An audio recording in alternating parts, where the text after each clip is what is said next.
Deadly shadows. In the dim glow of my monitor, I was hammering out an email in the late afternoon haze of our office in Burlington, Vermont. The open-plan floor of GreenPeak Solutions buzzed faintly with the hum of productivity. That's when Mia, perched at the desk across our shared partition, broke my focus. "Hold up, what the heck?" I stopped typing. "What's up? How do I not know your zodiac sign?" My fingers resumed their dance on the keyboard. "Because every time you ask, I dodge it. I think it's nonsense." "That's such a limited way to see things, Avery." I let her have the jab. The afternoon slump was hitting hard, and words were slipping through my fingers like sand. I was wrestling with a basic email. "Hey Lauren, would next Thursday work for—" "I'm gonna dig it up," Mia cut in again. "Your birthday's on the team calendar." Her knack for derailing my thoughts was uncanny.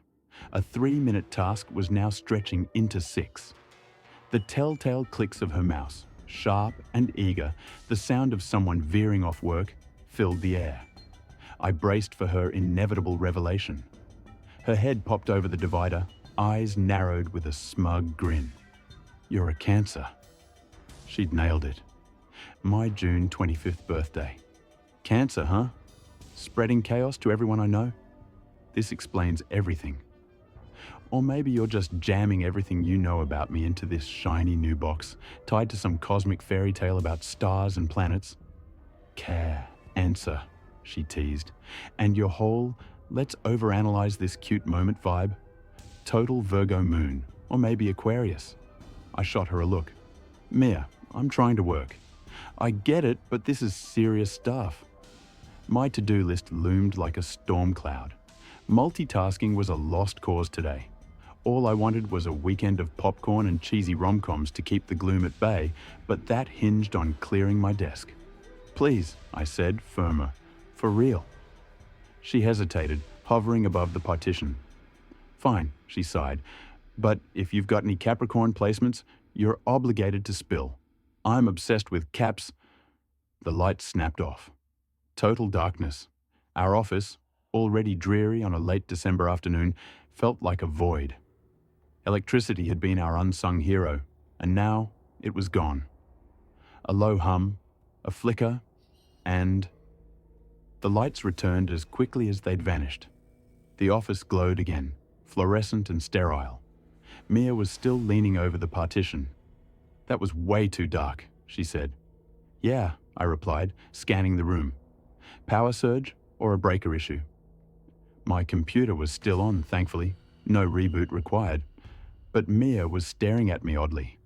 "What?" I asked. "Was that always there?" "Was what?" She pointed at my right arm. I glanced down. Etched across my skin was 3, 4 tallies, stark and inexplicable. "No," I said, inspecting it closely, then closer, half expecting it to vanish like a dream. "Did someone draw this on me?" "When?" Mia asked, her voice sharp. My eyes darted to the other desks. Across the floor, people were staring at their own arms, faces mirroring my confusion. I looked back at Mia. She was examining her arm now, her expression shifting to concern. "You got something too?" I asked. "Yeah." She held out her arm. 3 tallies. "That's wild," I said. "Right?" she replied, her voice trembling. Murmurs rippled through the office. Hushed, urgent exchanges matching our tone.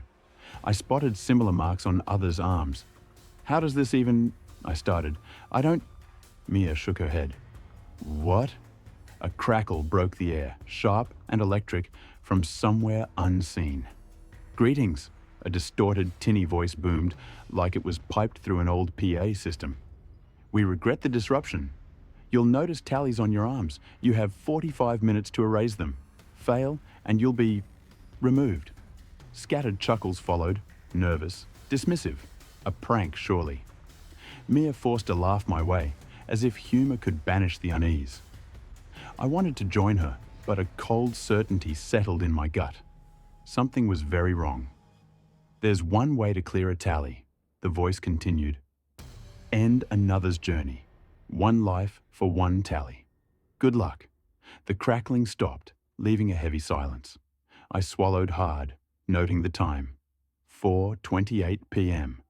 That's insane, someone muttered loudly, shifting in their chair and refocusing on their screen, shaking their head. Wild prank. Around me, most colleagues slipped back into their routines, as if ignoring the absurdity could undo it. But in the next 30 seconds, I caught nearly everyone sneaking glances at their arms, wrestling with the impossible. A voice from nowhere, a mark they hadn't chosen. My coping mechanism. Observing the chaos while my inner monologue ran wild. Mia cleared her throat. I stayed still, signaling I was listening. "What the heck?" she whispered. "Maybe it's nothing," I whispered back, eyes scanning the office. Simplest explanations usually right. Okay, but what do Einstein's cat and Newton's apple say about this? I returned to my email. This was absurd. "Hey, Lauren, would next Thursday work for the presentation?" "Hey, I'm talking to you," Mia said, sharper now. "What? You can't just brush off crazy stuff with fancy logic." "I'm not," I said, sensing the room's tension thicken. "It could be real, but we need to stay calm." "Calm?" Her voice was restless. I glanced at my arm again, hoping the tall riotous mark had vanished. It hadn't. "Avery," Mia said, softer now. "Look," I murmured, "you ever hear that we're 9 meals from chaos?" "What?" "Maybe," she stammered. "It means people are close to losing it. Whether this is real or not, panic's coming, fast. Humans are just animals in suits pretending we're civilized." She let that sink in. "Got a plan to go with your TED Talk?" "Yeah," I said. "We wait for the chaos to erupt. That's our cover." I finished my email. "Hey Lauren, would next Thursday work for the presentation? Let me know if you need more time." Sent. Mia, to her credit, started typing too. We couldn't be the first to break the silence. Then, a primal instinct hit, like a storm brewing in my bones. Escalation was near. A man across the room stood abruptly. "Sorry," he half shouted, barely hiding his nerves. "Should we call the police? What are we all just sitting here for?" A woman rose. "Yes, call them. Everyone okay with that?" The room split. Some agreed, some whispered concerns, others stayed silent. Those leaning toward flight eyed the exits. I leaned toward Mia. "Get ready to move to the hallway. We'll hit the emergency stairs." "Okay, but if it's real, we'll deal with that later. First, we move."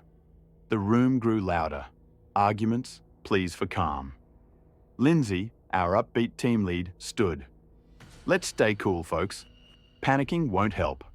But the undercurrent of fear was undeniable. Mia's eyes screamed terror through the partition. I whispered, "Get ready. Crouch when you stand, but act casual."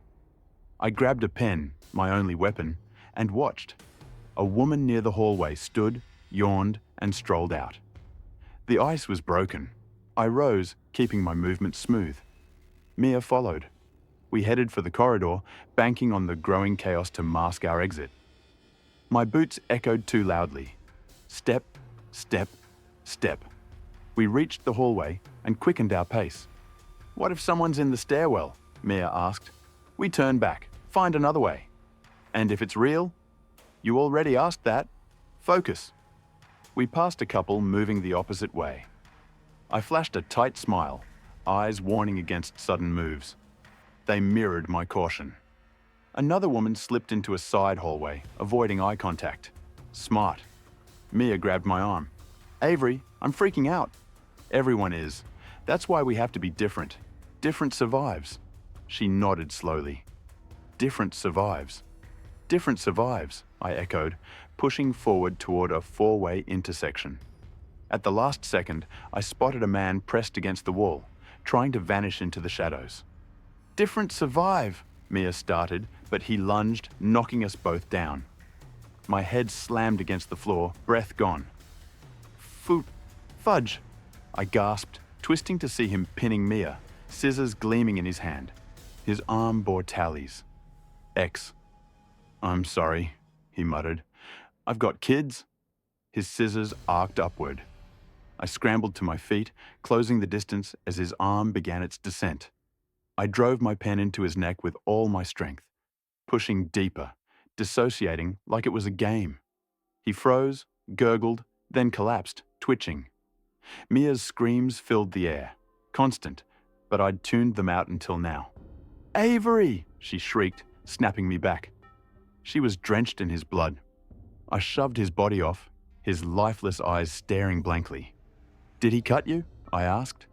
She screamed again. "Are you hurt?" "I don't know," she wailed. I scanned for cover. The men's bathroom was close. I half-dragged her inside, slammed the door, and spotted a mop by the sinks. I wedged it under the handle, securing it. Mia pointed at my arm. "What the heck?" I looked down. My tally was now 3. "Okay, that's something," I said, eyes wide. Nausea hit hard. I stumbled to a stall, retching up lunch. Mia held my hair back. I flushed, slumping, reeling. I'd just ended a man with a pen, and the tally had changed. "You okay?" Mia asked. I nodded weakly. Something caught my eye behind the toilet, a taped object, visible only from this angle. I reached, tore it free, a gun with a note. I read aloud. "This is overdue. They ignored you, mocked you, made you invisible. No more. Stand up. Act now." Mia's voice cracked. "What the heck is that? Sounds like someone's manifesto for a rampage. Does this tie into the tally insanity?" "No, I think we just work with a nutcase who was planning a shooting." "Your tally changed," she said. "I know." I glanced at our flimsy barricade. "It's real." "So what do we do?" I weighed it. Option 1, hide here until time's up. Fade out in the men's room. "That's my vote," Mia said. Option 2, dive back into that nightmare, fight to survive. Hope we don't get torn apart. Both sound so appealing. She gave me a look. "What?" "I was hoping you'd pitch option 2 harder. Like, maybe we go after the worst people here?" "That's dark, but your call. I'm not the morality police. Glad you smuggled your thesaurus in here," she quipped. "Kidding," she added at my glare. "I don't want to, stop existing." "Same," I said. "Let's escape. Maybe that's enough." "Maybe that's enough," she repeated. I checked my phone. 4:43 p.m. 30 minutes left. I pressed my ear to the door. Shouts, screams, pounding footsteps. Mia read my face. "We wait for a lull," I said. She nodded. The chaos peaked. Then, quiet. I yanked the mop free. "Go, follow me." We stepped into a war zone. Scattered debris, bloodstains, torn clothing, crawling injured. For a split second I thought, easy target. Then I shook it off and kept moving. Groups eyed us but backed off at the sight of the gun. We reached the emergency stairwell. I pulled the handle. Nothing. I pulled again. "Is it locked?" Mia asked. "Cover me," I said. "Warn me if anyone's coming." I yanked harder, then smashed the door's small window with the gun. Glass shattered. I reached through, careful not to slice myself, and fumbled for the handle. No give. "Why won't it open?" I growled. Mia tugged my shoulder. "Avery." I turned. Down a side hall, a burly man dragged a struggling woman, his arm around her neck. I hid the gun and approached. "Let her go." "Don't come closer," he barked, retreating. "This isn't your fight." The woman squirmed, but he held tight. "You heard the voice. This is the deal." I revealed the gun. "Oh, perfect," he sneered. "What, you going to take us both out?" "Neither. Let her go." "You're just saving your ammo, stealing my shot." I aimed at his head. His eyes flickered with panic. He started, but click. "What?" He laughed. I checked the safety. Off. I tried again. Click. "That's rich," he said. "Now I know where we stand. It'll be easier to take you out next." I stared at the useless gun. "Mia, do you—" I turned, but she was gone. "Mia?" I shouted, glancing back at the man, his eyes now gleaming with intent. Then, "Ah!" Mia's voice roared from behind him. She leapt from around the corner, slashing his throat with a broken scissor blade. Blood poured out, uneven and messy. The woman collapsed, maybe already gone. I ran over, spotting Mia's tally shift from 3 to 2. We were both killers now. Everyone was, I realized. Mia dropped to her knees, gasping. That was messed up, she panted. So messed up, gross, oh gosh. She gagged, staring at the body. I'm gonna hurl. I checked the woman, faint breaths. I helped her stand. Thank you, she rasped. Then again, clearer. Thank you. Her eyes flicked to my tally, then the gun. Suddenly, she lunged for it. What the heck? I yelped as she tried to wrestle me down. Give it! It doesn't work. She didn't care. Then, a swift kick to her ribs. She crumpled. Mia, standing, kicked again. Enough, she snapped, then turned to me. I'm done. I popped the gun open. No bullets. Still good for bluffing, she said. Now what? Other stairwell, I said. Only way out. What about? Our eyes shifted to the elevators, where a brawl raged in and out of the doors. Mia pivoted. Other stairwell, through the main floor. You sure? I asked. Yes. We crouched around the corner to the open office, mimicking our first attacker. The sounds, thuds, shrieks, crackling painted a grim picture. A megaphone voice cut through. My detachment faded. I was here, in my body, scared. Mia sensed it. I'll lead, she said, faking confidence. We hit the nearest pod, crawl under, move table to table, stick to the walls. If we're spotted, she eyed the gun. We point. If that fails, we run.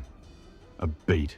Crouched speed walk, fast crawl, 3, 2, 1. We moved, the chaos unfolding. Bodies piled in the hall, groups lurking in corners. Under the first desk, I gripped the useless gun. You saw something bad, Mia whispered. Yup, I said. You didn't look? Tried not to. Didn't think it'd help.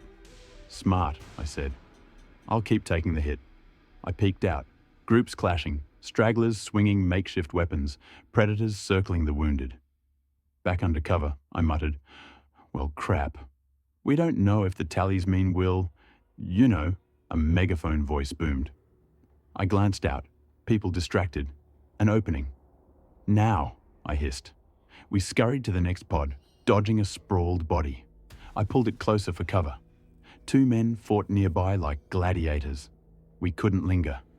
If the tallies do mean... So what? The voice continued. I spotted the speaker, Evan, our fire warden, perched on a high shelf, dropping objects on climbers.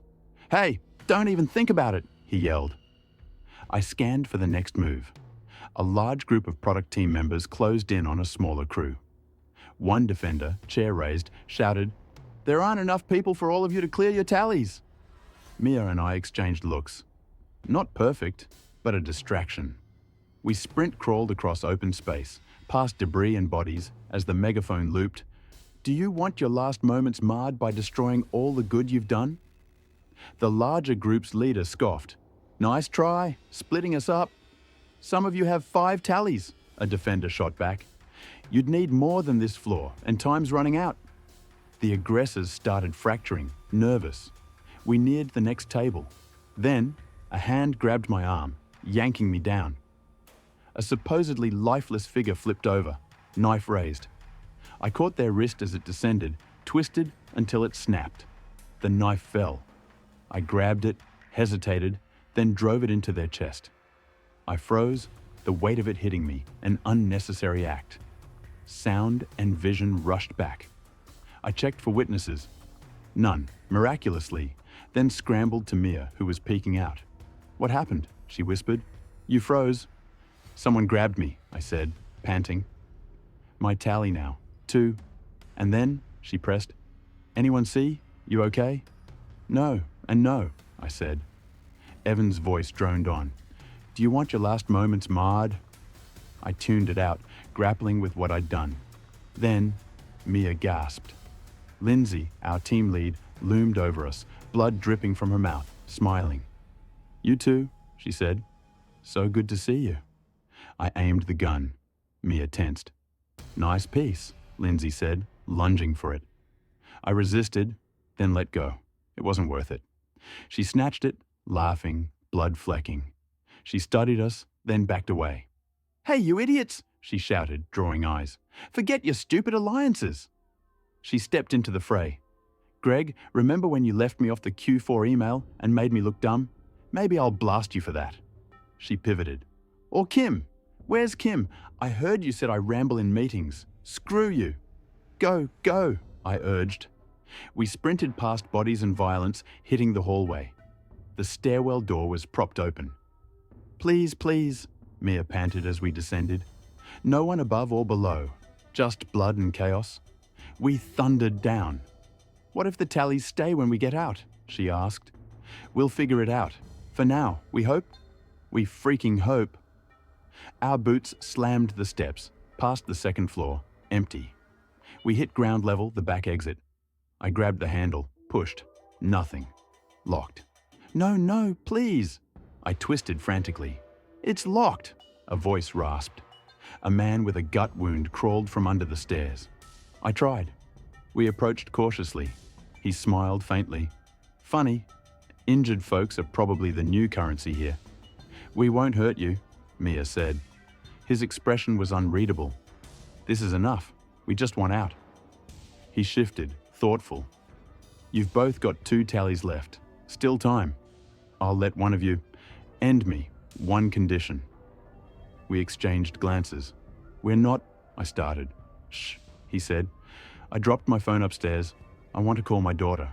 Tell her I love her." "We came from the 3rd floor," I said. "It's a mess." "What's her number?" Mia asked. "I'll call." "I can't remember it." Mia pulled me aside, whispered, "What do we do? Leave him?" No easy answer. Was this ethical, if we honored his wish? "Maybe it's good," Mia murmured. "We might not have time to clear the tallies." That megaphone guy said, "What kind of people do we want to be?" The idea, manic as it was, resonated. "I'll sign off," he said. "If you do this—" "No charge," I said. We hoisted him between us, climbing slowly. Step, step. "Never thought marketing girls would give me the time of day," he said. Odd, he knew us, but I didn't know him. His tally, I lucky to start low, unlucky to get stabbed. Step, step. Did anyone seem as they were anymore? "Where's your phone?" Mia asked. He groaned. "Must have been 3rd floor bathroom. Almost there." Our steps echoed. Tension grew. Instinctively, I slipped a hand into his pocket, chasing a clinking sound I'd mistaken for change. I pulled out a bullet. Step, step. "Was today the day?" I asked, bold. "Day for what?" "Mia, now!" I shouted. She lunged with her scissors, but he kicked her back.